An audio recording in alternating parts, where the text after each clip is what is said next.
Hello, I'm Tim Wray, Group Development Director at Keepmoat, and I'm here to talk about the importance of brownfield land.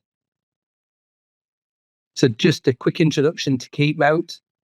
Keepmoat is the largest dedicated partnership house builder in the UK. We build and sell 4,000 homes a year, but our history stretches back almost 100 years. We are a trusted delivery partner of both public and private sectors. Public sectors being government sector, local authorities, and housing associations, registered providers, but also the private sector partners in terms of major national landowners.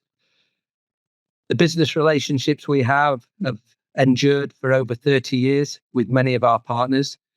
Our speciality is in large-scale brownfield regeneration. We have a national reach, and the map on the slide demonstrates that, but we have a local touch in terms of we deliver our services through regional businesses. We are focused on affordable homes, so we focus on first-time buyers. 7 in 10 of our open market sales are to first-time buyers, but we also focus on a multi-tenure offer. On average, 30% of our annual volume is mixed tenure housing. We focus on design-led homes and schemes, using Building for a Healthy Life as our design code. And we very much focus on delivering quality new homes and a quality service. We are a 5-star rated builder with the HBF, Home Builders Federation. What matters to us in terms of Keepmoat is delivering on our partners' aspirations in terms of what they expect to see from housing developments, resolving technically challenging sites, and we have got a significant number of very technically challenging sites. But the way we do it is through collaboration with all stakeholders to a scheme, to a site. So moving on, the brownfield imperative. Brownfield land is typically defined as land that has previously been developed, which often lies derelict, and it's often sitting in the heart of existing communities. Brownfield land covers a broad spread of uses, so it's ex-colliery sites, MOD facilities, so Ministry of Defence facilities, schools, colleges, factories, housing estates, docks, etc. A broad spread of previous uses. And brownfield regeneration starts to rejuvenate the site, but not only the site, but also the community within which the site sits as a whole. It has a real societal impact. We focus on a design-led approach, creating a sense of place for the community in which the site sits. We look at delivering inclusive multi-tenure housing offer. We look at delivering new amenities, including open spaces, schools, shops, medical facilities. We ensure that our schemes are well connected, including new transport links, bus routes, but also active transport links, bikes and scooters. We very much focus on biodiversity net gain on sites, respecting the ecology and promoting the ecology on site and surrounding the site. We're very much tuned into the government initiative to deliver low carbon homes, but we also provide training and employment opportunities for those living in the communities within which we work. What's really interesting is that there is sufficient brownfield land out there to deliver on our immediate housing needs. There's over 67,000 acres of brownfield land, equivalent to 1.2 million new homes. The government imperative is clearly demonstrated by the number of policies and initiatives being launched by government departments. The Department for Levelling Up Homes and Communities funding initiatives are there to stimulate brownfield development. Homes England strategic plan, launched early last year, clearly identifies that there is a priority to deliver brownfield first in terms of housing delivery. Government sees the real societal benefit from transforming derelict land into sustainable new communities. And by doing that, they're also protecting the countryside and green belt. Moving on to local authorities and their imperative. Local authorities very often face the challenge of what to do with derelict brownfield land. It's more a headache than an opportunity. But they are also aware of the blight it creates in the communities within which it sits. It often attracts antisocial uses and antisocial behaviour, affecting, again, blighting existing communities. But they have a balancing act in terms of how do they transform brownfield land into new schemes, new developments, focusing on delivering on the affordability agenda, the environmental piece, ecology, politics, funding. And to deliver on all of those elements, those competing objectives, they need support. But if they get it right, the win-win out of that is that they end up with thriving new multi-tenure communities, significantly increased town council tax receipts, new amenity, and fundamentally a sustainable community. The local community imperative is also clearly apparent. Communities living around brownfield sites are heavily invested in repurposing those sites. They have a pride in the community and they want to see the community improve. They're a critical stakeholder in the transformation of brownfield land into thriving, sustainable communities.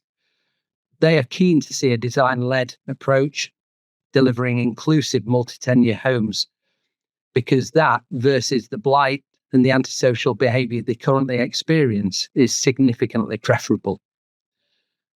Also, successful regeneration attracts economically active people, in-movers, who spend locally and promote local business. So balancing the imperative of those three stakeholders is incredibly difficult, but incredibly important.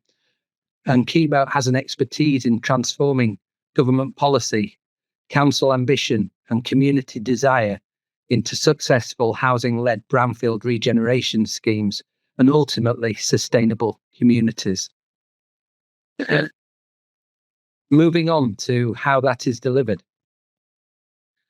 So there isn't an easy solution to it, but it's through a collaborative process across all partners who are stakeholders in brownfield regeneration is the only way that we can see that housing can be delivered through brownfield regeneration, including the public sector, so government, Homes England, registered providers, including the private sector, so your architects, your engineers, your landscapers, ecologists, supply chain, as well as lenders, customers, tenants, fundamentally combining and collaborating with all those stakeholders is the way you deliver on brownfield regeneration. A number of our key partners are identified with their brands at the bottom of that slide. But also, if you get it right, you transform the image on the top right corner of this slide into the image on the bottom right corner of this slide. But it takes a lot of time. It's a long-term outlook that's needed and a clear vision of working in collaboration between all partners that transform dereliction into sustainable new communities. Moving on to 3 case studies that Keepmoat have been heavily involved in working alongside partners to realise brownfield regeneration. The first one is the regeneration of the old Gedling colliery site in Nottingham.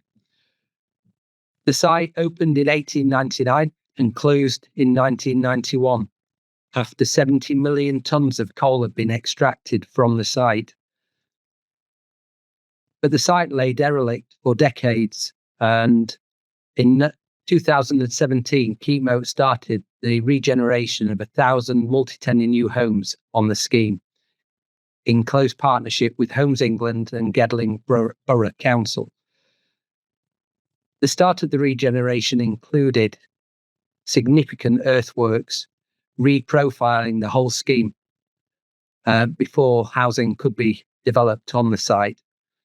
The whole regeneration project equates to £170 million project.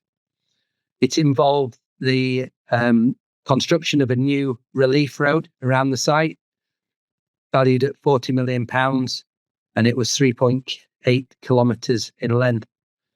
We moved over 4,500 tonnes of topsoil onto the site to cap the existing ground conditions. In addition to the housing on the site, we also focused on delivering additional amenity and features. At the back of the picture on the left-hand side, you can see a hill in the background. That is now a country park. We also delivered a future homes pilot on the site with Homes England, Lloyds Bank, Leeds Building Society and Birmingham University to trial zero carbon ready homes. We also delivered a number of off-site volumetric homes on the site. Again, homes constructed in the factory and assembled on site as a way of demonstrating a different approach to delivering regeneration. Moving on to our second case study, Marble Square in Osmaston in Derby. Again, similarly interesting scheme. It was the site of the old Rolls-Royce factory that operated between 1908 and the year 2007. In the factory, Rolls-Royce built the Silver Ghost and Merlin aircraft engines that were used in World War II fighters and bombers. So a real deep heritage and history to the scheme. The scheme comprises over 360 new multi-tenure homes, but it's one of the most contaminated sites we have ever regenerated. We developed it in partnership with Homes England and Derby City Council. It's an infill site that's closely surrounded by existing homes in the existing community of Osmaston. There was a high risk of unexploded ordnance on the site from its use by Rolls-Royce through World War I and World War II. It's heavily contaminated with hydrocarbons and other chemicals that needed a significant amount of remediation before we could develop homes on the site. The remediation cost £4 million alone before we could actually start building any homes on the scheme. But the key thing here was addressing the blight in the community of a derelict site that had been unutilised for decades and turning it into a new community and rejuvenating the existing community and repurposing a listed building, as you can see, bottom left corner of this slide. So a true sustainable community generated on that scheme. Moving on to our third and final case study, the Leeds Brownfield project, which was a public-private partnership between Leeds City Council and Keepmoat, a collection of 13 different brownfield sites across a number of different urban neighbourhoods. It was a residential-led regeneration scheme about old council housing estates. It generated over 1,000 new homes of multi-tenure nature. A project equated to over £140 million in value and created over 900 new jobs. The most prominent package of brownfield regeneration in the whole of Leeds over many, many decades. And again, we couldn't have delivered it in isolation. We delivered it in partnership with Leeds Council, our expert architects and various stakeholders within the communities. There was a challenge to remediating these sites because these sites were existing communities, densely populated communities. So we had to go on and regenerate the sites and develop the houses while facilitating access and egress to the surrounding residents, which was a real challenge. And the focus on this scheme was definitely about changing the tenures and the demographic in the areas, making sure that we're delivering homes that were affordable to buy for first-time buyers and young professionals, again, encouraging in-movers into these areas, but also providing a multi-tenure offer to make sure the housing offer was inclusive, not only to people that could afford to buy, but also people looking to move out of substandard homes into new quality multi-tenure homes. And hopefully those three case studies give you a real good insight into how brownfield regeneration is delivered in collaboration with all of the stakeholders that have an interest in seeing these schemes repurposed into thriving new communities. And to finish with, the prize.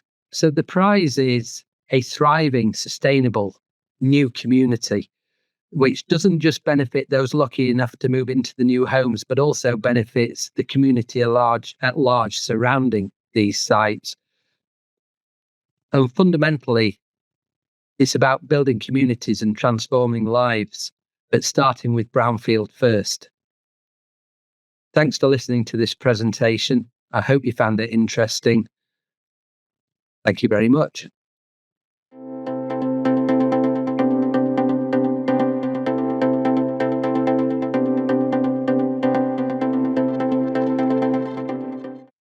Well, thank you very much, Tim, for joining us, for giving that very insightful presentation. I think personally, it makes complete sense to be taking unused or previously used land, regenerating it and giving it purpose, and at the same time providing very much needed homes. I did want to ask you about, going back to the topic of government funding. Could you perhaps delve into and explain a little bit more the government funding initiative, which was introduced in 2022, the Brownfield Land Release Fund? Yeah, happily, Joseph. Thanks. So just taking a step back before we get on to the specifics of that particular initiative, the thing with brownfield land is it does need support, whether that be local support or government support, because regenerating brownfield land is particularly challenging in terms of its complexity, but also its viability, because these sites typically sit in lower value areas. The mere fact that they have been derelict for a while suggests that they're not commercially viable to regenerate. So there does need to be some support, whether it be local authority support or governmental support, to stimulate the regeneration of brownfield schemes, purely because of the size and complexity. What is clear to see is there is a clear government policy pushing brownfield first regeneration. And there are a number of initiatives that are out there to support that, both directly through local authority partners in terms of where those brownfield sites sit, but also working with developers to help find a way to address those viability challenges and deliver regeneration of those brownfield schemes and transformation into thriving communities. In terms of the various different funding initiatives, it almost demonstrates the complexity of brownfield regeneration. And within Keepmoat, one thing we do have is strong relationships with both government departments and Homes England to help find a way to attract the funding initiatives into the schemes to make them viable to regenerate. And moving into, you've just mentioned that there are many challenges involved. And before we get into that, I wanted to touch a little bit upon the benefits. You mentioned that there's a huge social impact, a positive social impact. So going beyond the fact that obviously it provides new homes for those that need them, how does it benefit the local community? It benefits the local community by going way beyond the bricks and mortar of the new homes you're putting in those areas. Again, just reflecting on brownfield land, typically has been derelict for a number of years, for a number of decades, very often. And many of these sites are within inner city areas or urban areas, and therefore have attracted over time antisocial uses and antisocial behaviour, which then blights the community as a whole in which those sites sit. So if you're taking those brownfield sites that have been derelict and repurposing them into thriving, sustainable new communities, you're not only focusing on the bricks and mortar, but also the design and how those new schemes sit within the community as a whole. You're also contributing new open space areas and parkland for the whole community to benefit from, not just the people living in the new homes, but also you're bringing in additional funding and investment into schools, colleges, medical amenities, and other amenity as well, local businesses. So again, you're starting to rejuvenate those areas that have just been in a steady state of decline or have declined, and you're rejuvenating them into thriving new areas that people choose to live and move into. And a number of the schemes we've regenerated at Keepmoat, trying to attract people to move into those areas when you first start regenerating those sites is really difficult, because they are low value areas and areas that have become stigmatized. But what is really rewarding is once you move through that initial resistance, and you start getting people looking at it as an area they choose and want to live in, that's the first sign that you've got something right and you are actually delivering regeneration in those areas. And when it comes to the challenges, you did mention some specific to each case study that you showed in your presentation. Could you summarize for us what you think might be the main challenges or the most common challenges for house builders when it comes to taking on a brownfield site for regeneration? Definitely. There is definitely a consistent theme of challenge across all brownfield regeneration schemes. Probably the most obvious one is contamination. So some of these sites have had heavy industrial uses or even housing uses, but when you're on site and assessing a site for regeneration, for development, the first thing you do is you investigate what's under the ground, what is there that you can't see. And quite often there's consistent themes in terms of chemical pollution or asbestos or other elements that need dealing with before you can even consider building new homes on those sites. So the contamination one is a key one. Significant earthworks is another one. So again, if you imagine a large colliery site or factory site, these have been developed and redevelopment over almost centuries, and therefore you're having to create a stable level platform that you can deliver new homes on. So again, that's a consistent theme. Another consistent theme, interestingly, is these sites often sit in low value areas, and therefore the low value areas typically, because these brownfield sites have often contributed to the blight over many decades.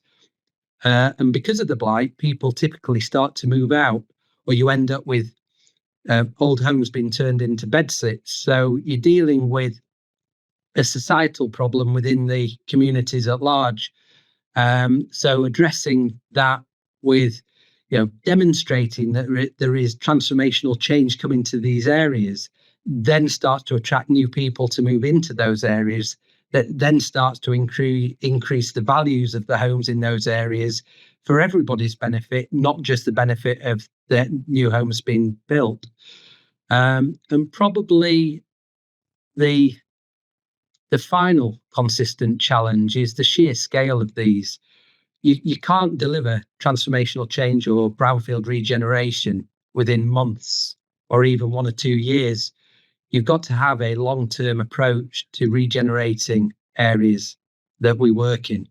And Keepmoat has mastered that long-term vision in terms of taking a site that might take us 10 to 15 years to regenerate in its entirety. So you've got to have that patience and that appetite to take that long-term view. And that's probably the fourth and final consistent theme and challenge of brownfield regeneration. You mentioned at the beginning of your presentation that collaboration is key. So I do hope that we continue to see, the support that's needed from the government or local councils, and hopefully that we'll continue to see further progression in this area and more brownfield sites being regenerated and giving new life. Thank you very much, Tim, for joining us at Show Home Live. You're very welcome. Thank you.